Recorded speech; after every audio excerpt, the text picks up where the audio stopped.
নমস্কার বন্ধুরা, কেমন আছো তোমরা সকলে? আশা করব সকলে ভালো আছো, সুস্থ আছো। যে যেখান থেকে আমার এই ব্লগ ভিডিওটা দেখছো, আশা করছি সকলে ভালো আছো, সুস্থ আছো। আমি রিঙ্কু চলে এসেছি তোমাদের সঙ্গে আরেকটা নতুন ব্লগ ভিডিও শেয়ার করতে। আর রিঙ্কু লাইফস্টাইল ব্লগে তোমাদের সকলকে স্বাগত জানাই। ইউটিউব প্ল্যাটফর্মে এসে ইউটিউবে ভিডিও না করে আর থাকতেই পারলাম না, চলে এলাম। দেখো, ব্লগ ভিডিও আজকে টানা 4 বছর করছি, ভেবেছিলাম করব না, এত লাঞ্ছনা গঞ্জনা সহ্য করে ভাবলাম যে আর করবই না, কিন্তু পারছি না থাকতে। আসলে অভ্যাস, মানুষের তো অভ্যাসের দাস, তাই না? আমিও তো সেই রকম অভ্যাসের দাস হয়ে গেছি এখন, তাই ভিডিও না করে আর থাকতে পারছি না। তো কেমন একটা যেন দম বন্ধ হয়ে আসছে। তো যাই হোক, এটাকে অনেকে আবার দুর্বলতার সুযোগ নেয়, অনেকে ঢং বলে, কিন্তু যে কাজ করে সেই বোঝে যে এর মানে অবস্থাটা কেমন হয়। তো যাই হোক, সকাল সকাল এতগুলো কথা বললাম, কারণটা তো আগের ভিডিওতে বলেই দিয়েছি তোমাদেরকে। তো দেখো, সকাল সকাল কাজকর্ম করে নিয়েছি, মেয়ে আর আমি এখন চা খেতে বসেছি। এখন মেয়ে আর আমি চা খাচ্ছি, আর বরমশাইকে সকালবেলা চা করে দিলে খেয়ে নেয়, কিন্তু একটু বেলা করে আমরা চা খাই, যেহেতু ওর খাওয়ার সময় হয় না গো। আর চাটা ওর অবশ্য ভক্তও নয়, খুব একটা চা খেতে ভালোবাসে না গো, বেশিরভাগ ভালোবাসে দুধ চা, যেটা আমি বানাই না। আমরা তো রচা খাই, তাও চিনি। তো যাই হোক, চলো, এখানে দেখো চা খাওয়ার পর গিয়েছিলাম বাজারে। আর আমার বাজারে যাওয়ার আগে আমার মেয়ের সঙ্গে হয়েছিল একটু খুনসুটি, আর আমার মেয়ের কাণ্ড দেখো, এখানে বসে বসে এখন আমার পা ধরছে। তো যাই হোক, আমি বলছি পাটা ছাড় রে বাবু। আর এই যে ঘেমে নিয়ে একাকার হয়ে গেছে, এখন করে নিয়ে এলাম বাজার। তো কি বাজার করে নিয়ে এসেছি, এই ডাঁটা আর একটু সবজি টবজি নিয়ে এলাম, কারণ রান্নার কিচ্ছু নেই, তাই একটু সবজি নিয়ে এলাম। আর এদিকে দেখো, ডিম সিদ্ধ বসেছি, কুমড়ো ভাজলাম, আর সবজি দিয়ে একটা তরকারি করলাম। তারপর এই যে রান্না বান্না করে এখন শাশুড়ি মাকে খাবার দিতে চলে এসেছি। এখন আমার শাশুড়ি মায়ের পালা চলছে, তাই খাবার দিতে চলে এসছে। আর দেখেছো তো, বাইরে প্রচুর রোদ বলে গাড়ি চালিয়ে আসি, তো তাই এইভাবে মুখ চোখ সব কিছু ঢেকে নিই। চশমাটা পরলেও ভালো হয়, কিন্তু চশমাটা আর পরা হয় না। আর এই বাড়িতে এলে না, এই প্রকৃতিগুলো দেখতে এত ভালো লাগে, কি বলবো। বাড়িতে তো গাছপালাই পুরো ভর্তি হয়ে গেছে, সামনেটাতে মানে পুরো গাছপালাই ভর্তি হয়ে গেছে। তো দেখো, এখানে ভাত দেওয়া হয়ে গেছে, শাশুড়ি মা ঢেলে নিল। আর এই যে গাড়ি নিয়ে এসেছি, গাড়ি করে এবার চলে যাব। আর শাশুড়ি মা একটা গাছ থেকে পেঁপে পেড়ে দিয়েছে, বলছে এই পেঁপেটা পেকে গেছে, বাড়ি গিয়ে খেয়ে নেবে। তো পেঁপেটা নিয়ে আসা হলো, আর গ্রামের বাড়িতে আছে পেঁপে গাছ আছে, এটা ওটা শাশুড়ি মা কুমড়ো গাছ ছিল। আর এই যে আমাদের দোকান ঘরে দেখো একটা পাখির বাসা করেছে, তো পাখিটা ওখানের মধ্যে ছিল, ভেবেছিলাম হয়তো বাচ্চা, তারপর দেখলাম না, ফুরুত করে উড়ে চলে গেল। তো যাই হোক, এই যে দেখতে পাচ্ছ, এসে দিয়ে বাড়িতে এসে এই যে স্বামীর হাতে হাতে এখন করছি কাজ। আমাদের তো জানোই, এইরকম পাটের সিজনে পাট হয়, পেঁয়াজের সিজনে পেঁয়াজ হয়, মাঠে চাষবাস হয়। শুধু একটা জিনিস নিয়ে আমাদের পড়ে থাকে না, একটা জিনিস নিয়ে আমাদের সংসার চলবে না, তাই আমাদের চারিদিকে সব কিছুই করে খেতে হয়। তো এখন দেখো, পাটগুলো একা একা শুকোচ্ছে, আমাকে বলেনি, তবু এলাম করতে, কারণ ওর তো কষ্ট হবে। আমি একটু রোদের মধ্যে এসেছি, এত কষ্ট হচ্ছে কি বলবো সামান্য। আর তার মধ্যে যদি মেয়েদের হয় পিরিয়ড, এই কাজের মধ্যে পিরিয়ড হয়েছে, তো পিরিয়ডের মধ্যেই এই কাজ করছি, বুঝতে পারছো তো মানে কতটা কষ্ট হয়। কষ্ট হলেও কিছু করার নেই, আমাদের কষ্টেরই জীবন, আর এই কষ্ট করেই আমাদের বড় হতে হয়, কারণ আমাদেরকে কেউ সাহায্য করার নেই। আর কাকে সাহায্য করবে, সেটাও বড় কথা। আমাদের মানে কি বলবো, কিছু কিছু মানুষের জানো তো জীবনটা সত্যিই খুব কষ্টের হয়। কারণ দেখেছি, নিজের মায়ের দিয়ে দেখেছি যে মানে ছোট্টবেলা থেকে মা বলে আমি কষ্ট করে আসছি, আজও আমার মা সেই কষ্টই করে আসছে। কষ্ট বলতে কি, সংসারের প্রতি কষ্ট, মায়া, এইগুলো তো মানে লেগেই আছে। অনেকে দেখবে বলে কষ্ট, এক সময় কষ্ট করো, এক সময় জীবনে সুখ আসবে না গো বন্ধুরা, এগুলো হচ্ছে সবটাই ভাগ্যের মানে কি বলবো লেখা থাকে। যারা কষ্ট করে মানে বলে এক সময় সুখ পাবে, কিন্তু না, যাদের কষ্ট লেখা থাকে তাদের কষ্টই থাকে, তাদের সুখ বলে জীবনে কোনো দিন আসে না। তো যাই হোক, মায়ের মতন অতটা পরিশ্রম আমিও করতে পারবো না, তবু একটু করার চেষ্টা করি। এক সময় মানে এরকম রোদে রোদে ধান সিদ্ধও করেছি, তারপরে পাটও শুকিয়েছি, সবই করেছি, অনেক কাজ তখন করতাম। এখন তো ধান সিদ্ধটা উঠে গেছে, এখন আমাদের ধান সিদ্ধ নেই, চালটা কিনেই খাওয়া হয়। তখন এরকম রোদে রোদে আমি আর কর্তামশাই ধান সিদ্ধ করতাম, আর সেই ধান থেকে চাল হতো, সেই চাল খেতাম। তবে ঘরের চালটা বেশ ভালো লাগতো খেতে কেনা চালের থেকে। তো দেখো, আর এদিকে পরিবেশটা দেখো কত সুন্দর লাগছে, তাই না? আর এখন দেখো, এই দেখো পাট দেওয়া হয়ে গেল, ভিজে পাটগুলো A few moments later. ওমা পার্সো কোনা হয়ে গেল। ওই একটু দিয়ে দিয়ে এলাম, নেড়ে চেড়ে দিয়ে এলাম। এখন আমার বাবা যাচ্ছে, বলছি না নামাতে হবে কি বলো, বলছি যেতে হবে না। কত রোদ দেখেছো বাইরে? হ্যাঁ, এই তো একটুখানি গেছি, একবারে দেখে চোখ মুখ ঢুকে একবারে বন্যগার বাড়ির ইয়ে হয়ে যাচ্ছে। তো বাবা তাহলে কত কষ্ট করছে বলতো। এখন পাটগুলো আমি বলছি নামাতে হবে কি বলো, বলছে যেতে হবে না, একা একা করবে। এখন তো এমনি একটুখানি আমাদের রোদে যেতেই একবারে মুখ শুকি হয়ে যাচ্ছে, আবার রোদে রোদে কাজ, আবার ওই ইয়ে করা। বাবা রে কি কষ্ট। তো দেখি যদি নামাতে একটু যাই সাথে, নামাতে বললে নামাবো, নাহলে স্নান করে নেবো। এখন বাজে 1:35, 1:40, 1:39 বাজে। প্রচুর রোদের জোর দিয়েছে। আর রোদে কি হলো, রোদ পাট শুকনো জানিস রোদেতেই ভালো হয়। কদিন তো বৃষ্টি বৃষ্টি করে পচিয়ে দিচ্ছিল, বলছে নাকি কালকে বৃষ্টি হবে। কালকে বৃষ্টি হবে হতে পারে। ধান শুকনো পাট শুকনো এগুলো রোদ না হলে হয় না। চল দেখি একটু।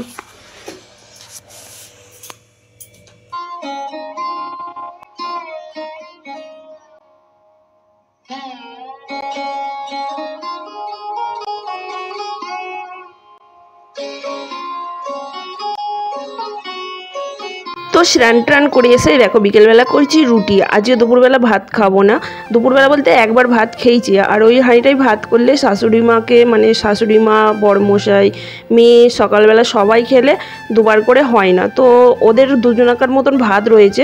আমি ভাবলাম যে রাতের তো রুটি করতেই হবে, যেহেতু খাটাখাটনির শরীর, তো বেলায় বেলায় রুটিটা করেই নিই। আর আমি এখন দুটো রুটিও খেয়ে নেবো, আর ভাত খাবো না, একবার যেহেতু ভাত খেয়েছি। তাই এই দেখো আটা মেখে এখন রুটি করতে শুরু করে দিয়েছি। আর রুটিগুলো তো আমার জানোই কত বড় বড় হয়, মানে আমার মেয়ে এই রুটি খেয়ে না, হোটেলের যে রুটি হয় সেই রুটি খেতে যায় না। মাঝে মিশেলে হোটেল থেকে রুটি কিনে নিয়ে আসা হয়, যেদিন হয়তো পারলাম না, ভালো লাগছে না, কিনে নিয়ে আসে বড়মশাই, বলে আমার হোটেলের রুটি খেতে ভালো লাগে না। সত্যি কথা, এই রুটিগুলো যেমন পাতলা তেমন ফাইন আর নরম হয়। এত সুন্দর করে রুটিটা করি, আমি নিজেও ভাবিনি যে এত সুন্দর করে আমি রুটি করতে পারবো।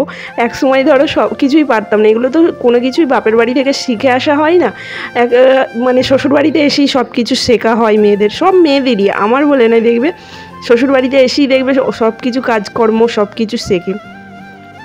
তো যাই হোক, এখানে দেখো রুটি করলাম, ফুলকো ফুলকো রুটি। আর এরকম গ্যাসের রুটি শাঁকা জানো তো একদমই ভালো নয়, কিন্তু কি করব বলো, আমাদের এখন সব কিছুই গ্যাসের মধ্যে হয়, তাই এই গ্যাসেই রুটি এরকম সেকে সেকে খেতে হয়। কিন্তু এই গ্যাসের রুটি শাঁকাগুলো স্বাস্থ্যের জন্য একদম ক্ষতিকারক, মানে এতটাই ক্ষতিকারক কি বলবো। কিন্তু কাঠের উনুন আছে, কে আবার উপরে টেনে টেনে নিয়ে যায় বলো দেখিনি সেই 3 তলায়।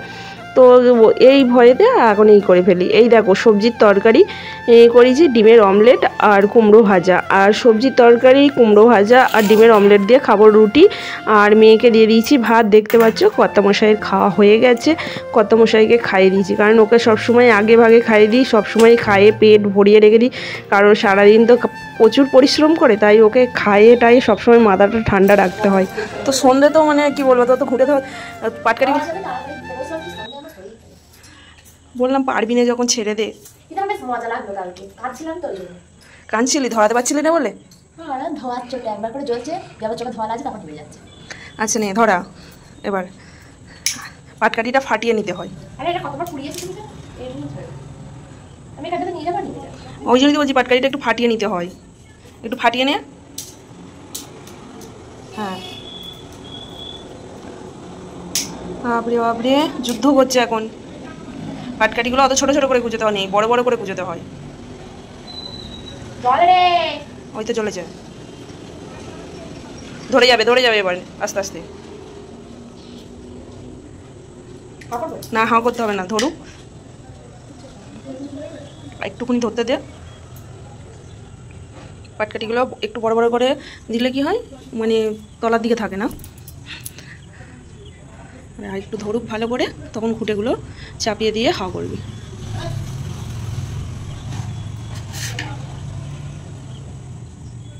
দে এবার চাপিয়ে দে। হ্যাঁ, ওই রকম করে ভালো করে দে। ভালো করে দেখ সাইডে দিচ্ছে, ওপরে ওপরে দেবে না, দে এবার হাও কর। ওরে বাবারে উঠবে, আস্তে আস্তে করতে হয়।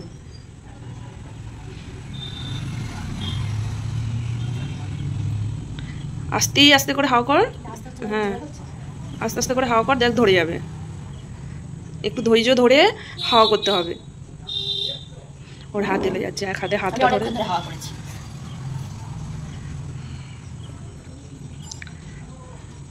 সাইড থেকে হাওয়া কর, মাঝখান থেকে না করে। হ্যাঁ হ্যাঁ যা নিভে গেছে, পাটকাঠিগুলো তাড়াতাড়ি ধরে গেছে।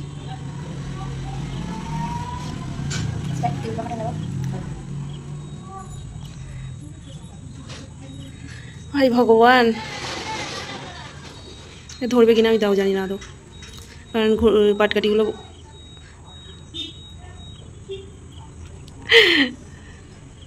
পাটকাঠি তো ফাঁক দিয়ে একটা দুটো পাটকাঠি দিয়ে দে।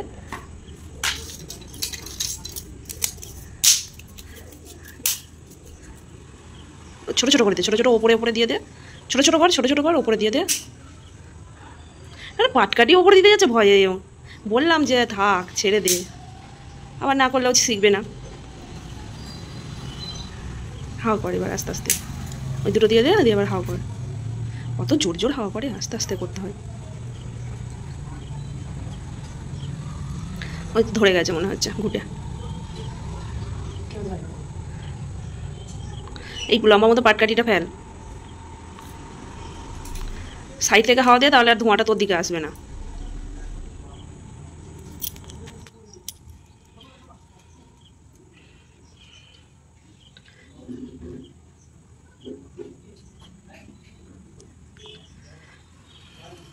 জামাসটা হেভি খেলা করে জানো না, এবার জ্বলবে আবার নিবে।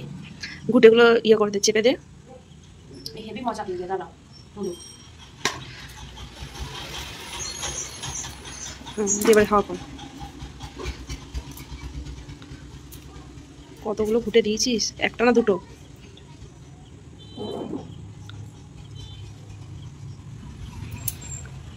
যেখানটা দিয়ে আগুনের পরশ দেখতে পাচ্ছি সেই ফাঁকটা দিয়ে হাওয়া দিয়ে, তাহলেই হবে। হ্যাঁ যা ঠেকাচ্ছিস মনে হচ্ছে ধরাস করে ছিটকে চলে যাবে দুনুচিটা।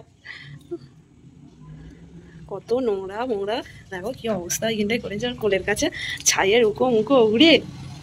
আসলে ও পুজো করলে কি হবে, আমি তো ধুনোটাকে ধরিয়ে দিই।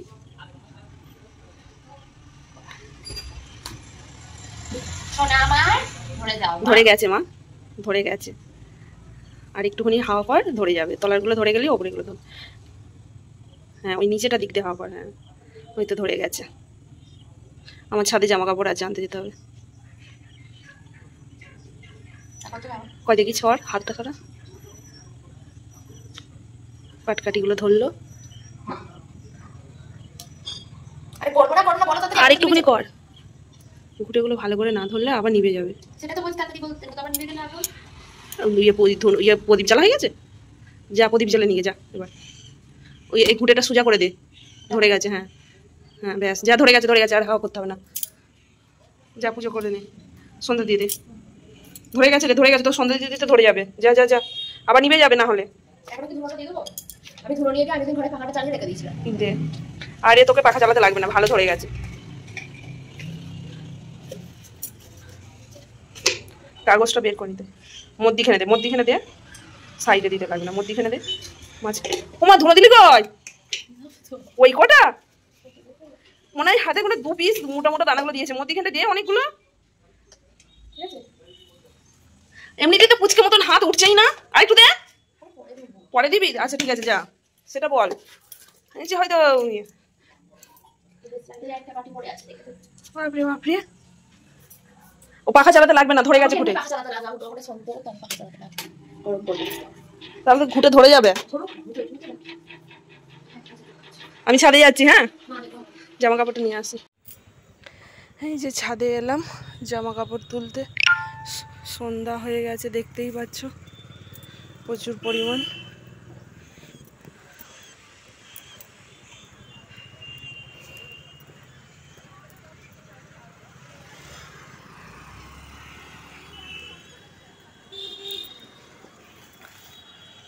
ও বাবারে বাবা, আজকে আমাদের প্রচুর খাটনি হয়েছে, প্রচুর খাটাখাটনি হয়েছে।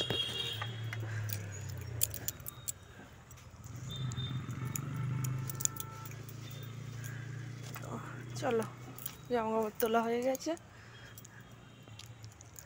নিচেই যাই।